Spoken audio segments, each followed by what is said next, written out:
আসসালামু আলাইকুম ওয়া রাহমাতুল্লাহ। অন্যের জন্য গর্ত খুঁড়লে নিজেকে সেই গর্তে পড়তে হয়, তারই এক বাস্তব প্রমাণ নজির আমরা সরাসরি গতকালকে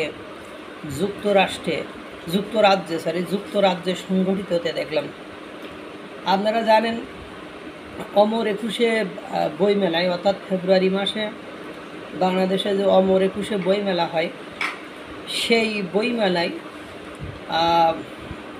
আয়োজক কমিটির বা যুবকদের, অতি উৎসুক যুবক যারা ভবিষ্যৎ ভাবনা ভাবে না, হিতাহিত জ্ঞান শূন্য, যে ভবিষ্যতে এই কর্মের ফল কী হতে পারে, এই ধরনের একটা গ্রুপ ডাস্টবিনের আপনার শেখ হাসিনার ব্যঙ্গচিত্র এঁকে দিয়েছিল। এবং বর্তমান সরকারের যিনি প্রেস সচিব জনাব শফিকুল আলম, তিনি কি করেছিলেন, ওই ডাস্টবিনে শেখ হাসিনার মোরাল অঙ্কিত ওই ডাস্টবিনে ময়লা ফেলে আবার ফেসবুকে পোস্ট দিয়েছিলেন। এটা নিয়ে অবশ্য পরবর্তীতে অনেক তাকে কাঠখড় পোড়াতে হয়েছিল। আপনার তার মেয়েকে নিয়ে নগ্ন কথাবার্তা বা নগ্ন চিত্র উপস্থাপন করেছিল একটা মহল বা একটা গোষ্ঠী।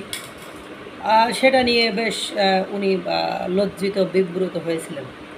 কিন্তু আমি প্রায় একটা ডায়ালগ দিই যে মারা নিতম্বের সারা থাকে না। অর্থাৎ আমি প্রায় একটা কথা বলি যে আপনার কেউ যদি ধর্ষিত হয়, তাহলে এখন তার নামের আগে বিশেষণ লেগে যায় ধর্ষিতা অমুক। এখন পৃথিবীর সব কিছু যদি তার সামনে দিয়ে দেওয়া হয়, বা পুরো পৃথিবী যদি তার নামে লিখে দেওয়া হয়, পুরো পৃথিবীর সম্পদের মালিক যদি তাকে করা হয়, তারপরেও তার নামের আগে যে বিশেষণ লেগে গিয়েছে ধর্ষিতা অমুক, এই ধর্ষিতা বিশেষণ কিন্তু কাটা যায় না।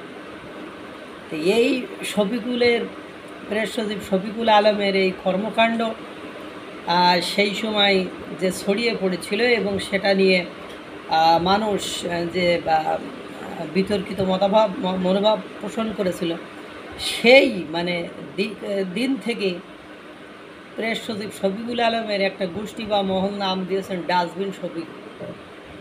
তারই এক প্রমাণ উন্নত দেশ, আপনারা জানেন, যুক্তরাজ্যে বা ইংল্যান্ডে অবস্থান করেছে বাংলাদেশ সরকারের প্রধান উপদেষ্টা ডক্টর ইউনূস, এবং তার সাথে সাথে প্রেস সচিব শফিকুল আলম সহ আরও অনেকেই সেখানে অবস্থান করছে। এখন সেখানে আপনারা কি করেছে, আপনারা সেটা দেখেছেন।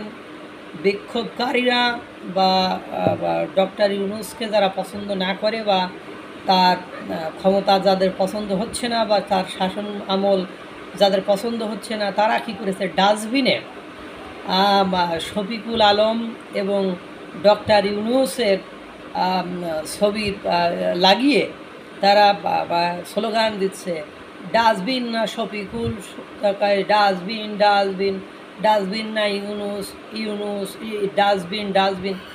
অর্থাৎ তারা সেই ঘটনার প্রতিশোধ দিলে। এবং পাশাপাশি আপনারা দেখবেন বর্তমান সময়ে যে বিভিন্ন পোস্টে, শফিকুল আলমের পোস্টে যে মানুষ কমেন্ট করে, সেখানে লিখবে ডাস্টবিন প্রেস সচিব শফিকুল আলম, ডাস্টবিন শফিকুল আলম। অর্থাৎ ওই যে আমার কথা যে ধর্ষিতা হইলে ওই বিশেষণ কোনোভাবে কাটা যায় না, তা প্রেস সচিব শফিকুল আলমের ভাগ্য আকাশে সেই ডাস্টবিন বিশেষণটি যুক্ত হয়ে গিয়েছে। একটু ওই ডাস্টবিনে ময়লা ফেলে ফেসবুকে কিছু ছবি পোস্ট করা। এই জন্য কথা আছে, থিঙ্ক বিফোর ইউ লিভ, ভাবিয়া করিও কাজ, করিয়া ভাবিও না।